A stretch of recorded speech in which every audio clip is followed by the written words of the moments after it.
Então, minha gente, estamos aqui agora no quarto bloco da terceira aula e vamos tratar das proibições. Como é que nós vamos fazer? Nós vamos compreendê-las e já vamos adiantando que penalidades são aplicadas na hipótese da violação a essas proibições, né? Pelo menos considerando aí a repreensão, a suspensão e a demissão, certo?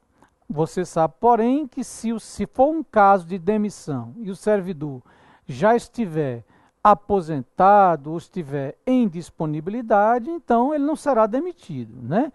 Haverá a cassação da aposentadoria ou a cassação da disponibilidade. Então, quando eu falar em demissão, você já sabe. Se for o caso do aposentado, servidor já aposentado, que cometeu, claro, a infração na atividade, ou se for o caso daquele que está em disponibilidade, aí não seria demissão, mas seria cassação da aposentadoria ou cassação da disponibilidade, tá bom? Então vamos lá. Primeira proibição, exercer cumulativamente 2 ou mais cargos ou funções públicas, salvo as exceções previstas em lei. Nós já estudamos isso.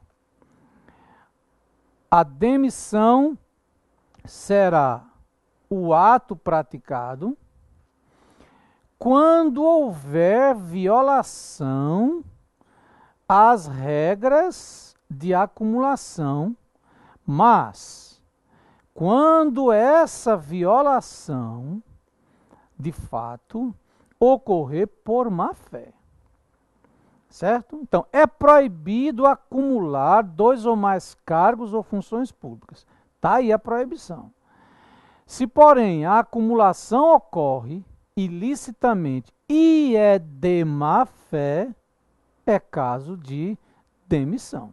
Se for acumulação ilícita, mas de boa fé, não haverá demissão. Ao servidor se dará a oportunidade de optar por um dos cargos. Não é assim que vimos? Ótimo. Prossigamos. É proibido ao servidor referir-se de modo depreciativo em informação, parecer ou despacho, ou seja, referir-se de modo depreciativo por escrito, porque diz aqui a lei, em informação, parecer ou despacho, às autoridades ou atos, e não é qualquer referência por escrito, ainda tem isso, é informação, parecer ou despacho, às autoridades ou atos da administração pública. A referência pode ser a autoridades, ou seja, pessoas investidas da condição de autoridade, ou mesmo a atos da administração pública. Podendo, porém, em trabalho assinado, criticá-los do ponto de vista doutrinário ou da organização do serviço. Portanto, o que a lei, na verdade, proíbe é, sim, a referência depreciativa. Não é, de fato, a crítica, por exemplo, de tom doutrinário, de tom acadêmico, nada disso. Quem violar essa proibição se expõe à penalidade de suspensão. E você poderá observar isso sem maior dificuldade depois na lei. Nós vamos tratar da suspensão adiante, mas você já pode ver no artigo 202. Prossigamos.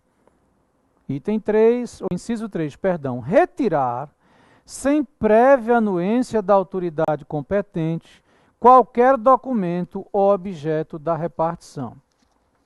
E aqui, um esclarecimento. Veja, o que a lei proíbe, abrindo aqui para mim, Raquel, o que a lei proíbe não é retirar, o que a lei aqui prevê, a lei proíbe também, mas o que a lei aqui prevê não é simplesmente Não é retirar para ficar, para se apropriar. Não, obviamente isso é proibido e até crime.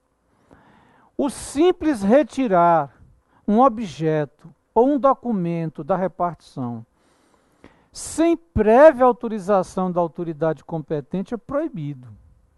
É proibido. Ora, os objetos e os documentos, em princípio, devem ficar na repartição. Na prática, nem sempre se observa isso, porque não raras vezes se leva processos para casa, documentos para trabalho, para fazê-los, para adiantar o trabalho, inclusive. Mas o fato é que, na forma da lei, é proibido retirar, sem prévia autorização da autoridade competente, qualquer documento objeto da repartição. E repito, aqui não se está dizendo que é proibido retirar para ficar. Se for retirar para ficar, a situação é muito pior. O simples retirar para devolver, mas sem autorização da autoridade competente, é uma violação de proibição, que expõe quem a viola a penalidade de, vamos ver aí, a penalidade de suspensão. Promover manifestação de apreço ou desapreço, fazer circular ou subscrever lista de donativos no recinto da repartição. Aqui a gente tem duas proibições. Primeira, a promoção da manifestação de apreço ou desapreço. E a segunda, fazer circular ou subscrever, não é nem fazer circular apenas, pode ser simplesmente subscrever, assinar, lista de donativos no recinto da repartição. Por exclusão, a quem violar essa proibição pode ser aplicada a penalidade de repreensão. Agora, na prática, isso, festa de aniversário, comemoração de aniversário, isso é manifestação de apreço. Manifestação de desapreço já é mais raro, uma vaia que se lança contra uma dada autoridade no recinto da repartição. Aí já é mais complicado.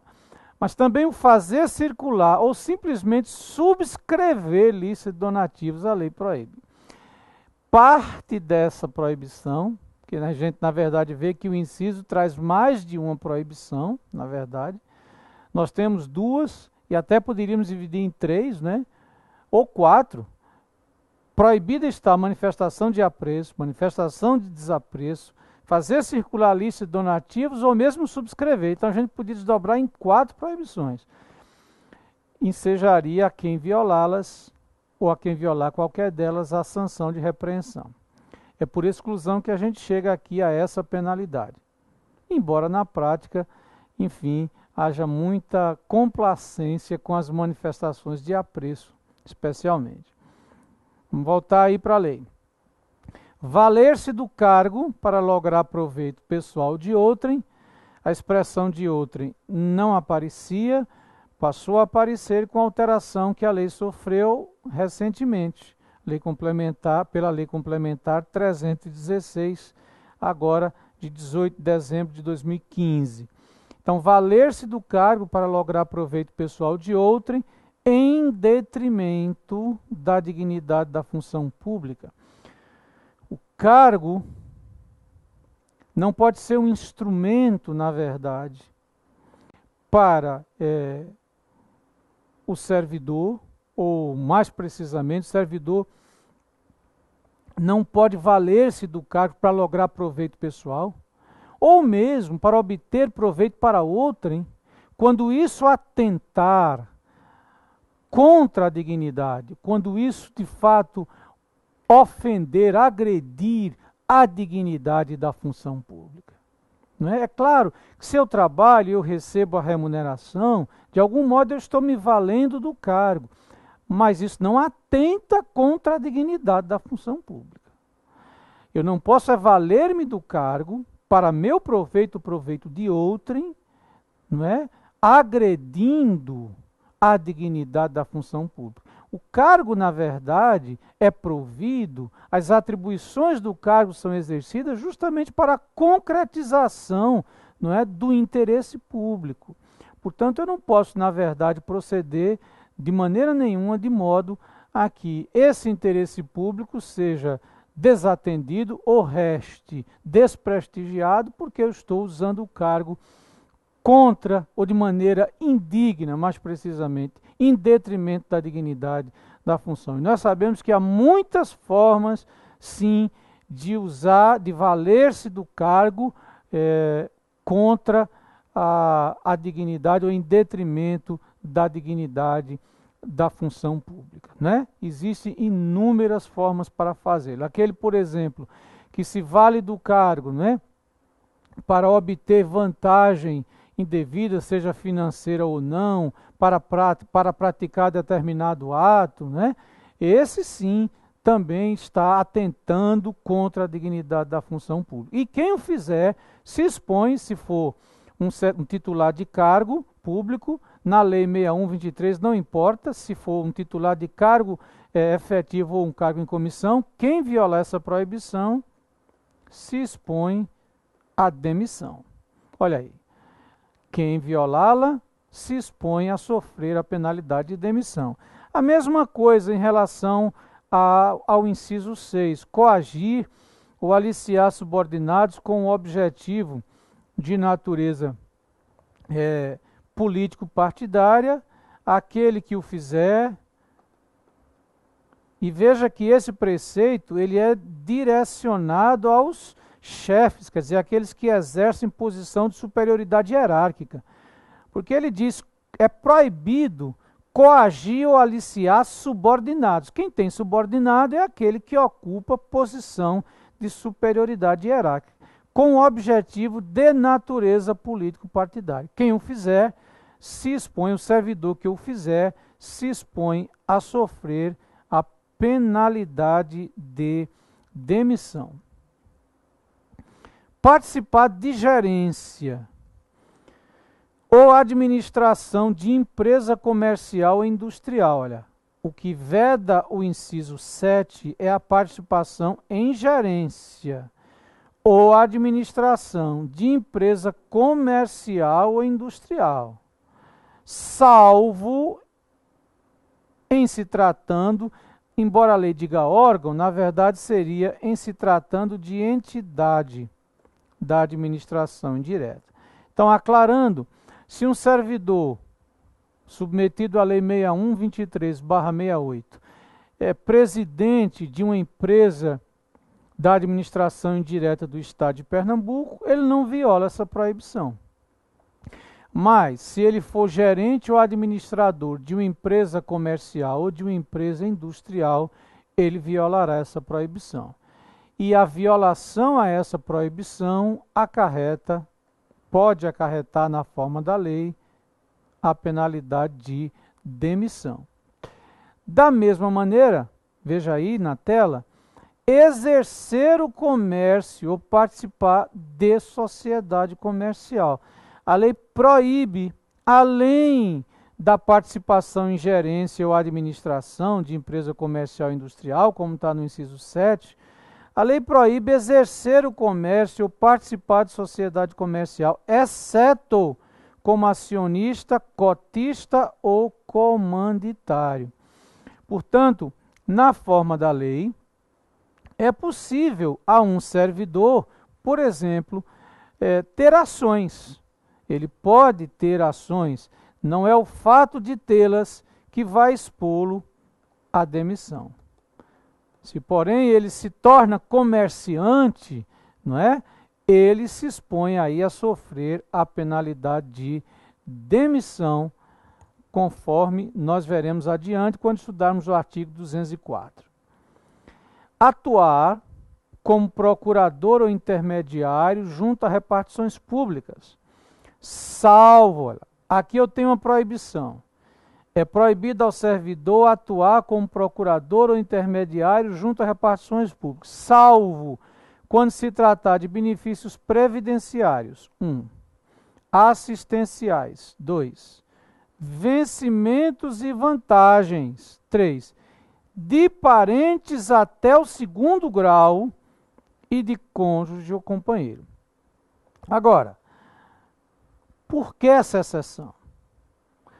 A lei está proibindo que quem é servidor atue como procurador intermediário junto às repartições públicas. Pode, inclusive, configurar crime, dependendo da situação. Agora, a lei permite que assim aconteça quando esse servidor estiver pugnando, pleiteando benefícios previdenciários, assistenciais, vencimentos e vantagens de parentes até o 2º grau, por exemplo, filhos, netos, pais, avós, irmãos, ou de cônjuge ou companheiro. Por quê? Porque o legislador presumiu que nessas situações o servidor não está agindo por interesse, digamos, financeiro, não está sendo movido por nenhum interesse profissional. Ele está sendo, sim, motivado pelos laços do afeto. Não está, então, se valendo da condição de servidor para obter qualquer tipo de vantagem, né, e facilidades. Ele está, na verdade, agindo, como disse, levado pela afeição às pessoas enquadráveis aqui nessa expressão do texto legal. Parentes até o 2º grau, cônjuge ou companheiro. Na forma da lei, aquele que descumprir essa proibição se expõe à penalidade de suspensão. Em outras leis, a penalidade é mais grave, na verdade, a penalidade é demissão, mas na lei 6123, a penalidade prevista é a de suspensão. Você pode, inclusive, depois observar o artigo 202. Vamos voltar aqui para o texto. O artigo 202 da lei vai dizê-lo, você depois pode ver no inciso 3. Praticar usura em qualquer de suas formas. Usura é uma perversidade, é um empréstimo a juros exorbitantes, escorchantes, ou seja, é matar quem já está quase enforcado, é acabar de afogar quem já está numa situação muito difícil. A lei valora essa conduta como sendo extremamente negativa, porque prevê que quem nela incorrer será passível de sofrer a penalidade de demissão. Receber propinas, comissões, presentes ou vantagens de qualquer espécie, portanto, podem ser vantagens financeiras ou não, em razão do cargo ou função. Agora, tudo em razão do cargo ou função. Aquele que recebe propina, comissão, presente ou vantagem de qualquer espécie em razão do cargo ou função, viola uma proibição e se expõe a ser demitido. E aqui, a propósito, vale um esclarecimento. Já ouvi alguém dizer: não, mas não houve pedido, não houve solicitação. O fato de não haver não afasta a violação à proibição. A lei não diz aqui, recebeu porque pediu, receber porque pediu. Nada disso. O simples receber é proibido. A lógica legal, qual é? É não abrir espaço para relações ou relacionamentos que, na verdade, comprometam a dignidade do legítimo exercício funcional. O servidor ganha para exercer as suas atribuições. Se assim o é, não há que estar aberto a receber. Infelizmente, como às vezes acontece em determinados ambientes, receber propinas, comissões, vantagens de qualquer ordem ou natureza. A lei diz vantagens de qualquer espécie, em razão do cargo ou função. É bem importante ressaltar que o que a lei proíbe é o recebimento do que está aqui mencionado em razão do cargo ou função.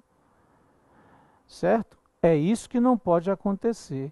E quem descumprir tal proibição se expõe, claro, a responder a um inquérito administrativo na forma da Lei 6123 e a ser punido com a sanção da demissão, com a penalidade da demissão. Também é proibido, veja aí o inciso 12, cometer a pessoa estranha à repartição, fora dos casos previstos em lei, o desempenho de encargo que lhe competir ou a seus subordinados. Quem descumprir esta proibição, conforme o artigo 202, inciso 3, se expõe a sofrer a penalidade de suspensão.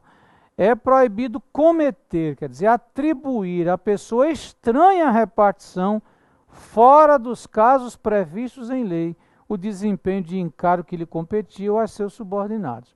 Suponha que um servidor, por exemplo, precisa viajar, e isso já aconteceu, não no Estado, mas me lembro de um fato ocorrido, pelo menos eu não me lembro de ter ocorrido no Estado, mas no município sim, um servidor que viajou e deixou um vizinho, uma servidora que viajou e deixou uma vizinha no lugar dela. Para ela isso era plenamente possível, ela se entendia como dona, proprietária daquele posto de trabalho. Infelizmente, essa concepção patrimonialista da função pública ainda existe. Talvez não com tanta intensidade como no caso por mim aqui relatado, mas ainda tem as suas manifestações, que são lastimáveis.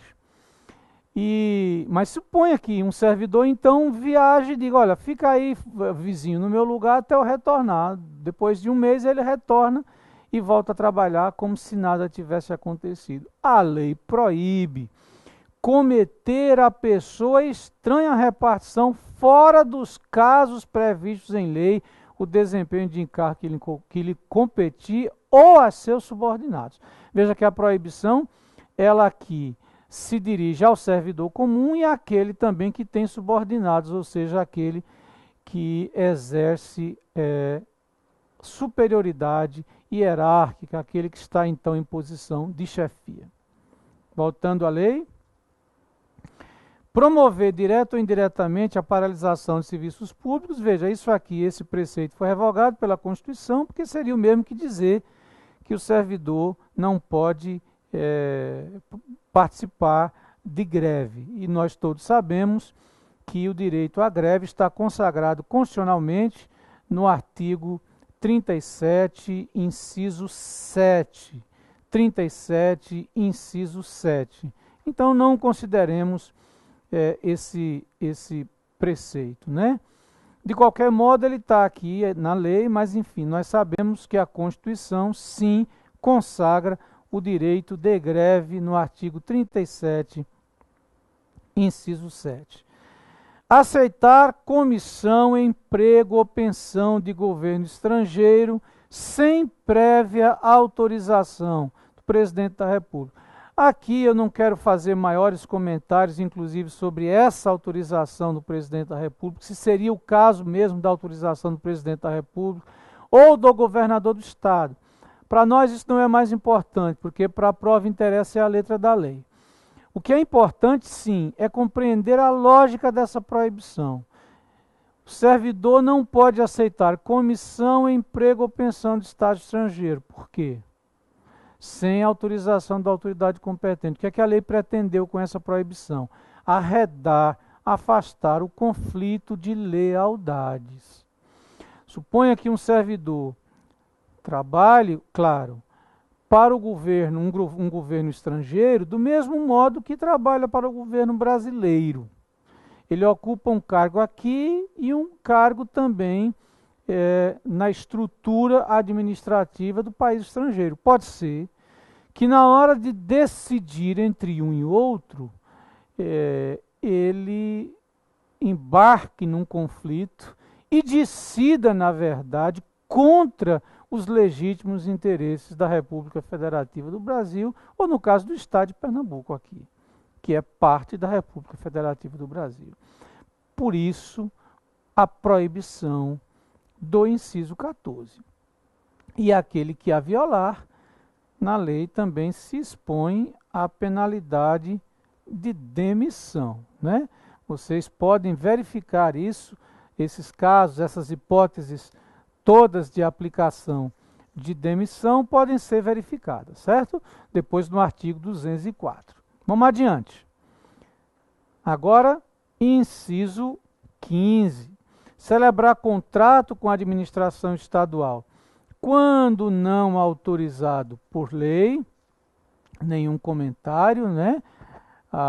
E receber direto ou indiretamente remuneração de empresas que mantenham contrato com o órgão ou entidade de sua lotação. Repetindo, receber direta ou indiretamente remuneração de empresas que mantenham contrato com o órgão ou entidade de sua lotação. Vejam, aqui o que nós temos também é sim uma outra tentativa de arredar, de afastar conflito de lealdades. Imagine um servidor que trabalha para uma empresa, como aqui está, que mantém um contrato com um órgão ou entidade onde ele está lotado. Pode ser que ele se sinta tentado de alguma maneira, praticar atos que favoreçam o interesse dessa empresa. Para evitar isso, a lei proíbe que ele receba direta ou indiretamente remuneração de empresas que mantenham contrato com o órgão ou entidade de sua lotação. Pode ser uma empresa comercial, uma empresa prestadora de serviço, uma empresa industrial, não importa. Não importa. E a violação a essa proibição, assim como a violação à proibição anterior, em ambos os casos, o servidor se expõe aqui penalidade, veja aí, a penalidade de demissão. Demissão. É isso que está lá no artigo 204, como depois vocês poderão observar. Mais precisamente, isso está no artigo 204 da lei, no inciso 12, da lei 6123. Bom, nosso tempo está praticamente esgotado, né? Então a gente vai deixar para realmente abordar o tema responsabilidade na nossa quarta e última aula. Mas você já pode adiantar, dando uma lidinha na lei e vendo que o servidor, no exercício, pelo exercício, né, do seu cargo, ou se quiser dizer, o servidor, em razão do exercício de suas atribuições, pode ser responsabilizado na órbita penal, assim como administrativa e civil, não é? O servidor pode sim se expor tanto a uma sanção penal, bem como a uma sanção administrativa, além sim também da obrigação que lhe pode ser imposta de ressarcir os danos ou prejuízos que causou. E aí estamos na seara da chamada responsabilidade civil, porque a responsabilidade civil é pura e simplesmente a obrigação de reparar dano, né? Aqui estamos pensando na responsabilidade civil extracontratual especialmente, a obrigação de reparar dano causado. Mas sobre isso nós vamos tratar, esse tema será objeto da nossa próxima aula. Na nossa próxima aula nós veremos responsabilidade, veremos penalidades e aí sim faremos um resumo da sindicância e do inquérito administrativo. Já adiantando que a expressão inquérito administrativo na nossa lei, na verdade, é equivalente à expressão processo administrativo disciplinar que aparece na lei federal, na lei 8.112, ok? Então, já valendo a parte de responsabilidade, penalidades e depois a parte de sindicância e inquérito administrativo. Ok, meus amigos? Então, um abraço a todos, que Deus os abençoe e até a próxima aula.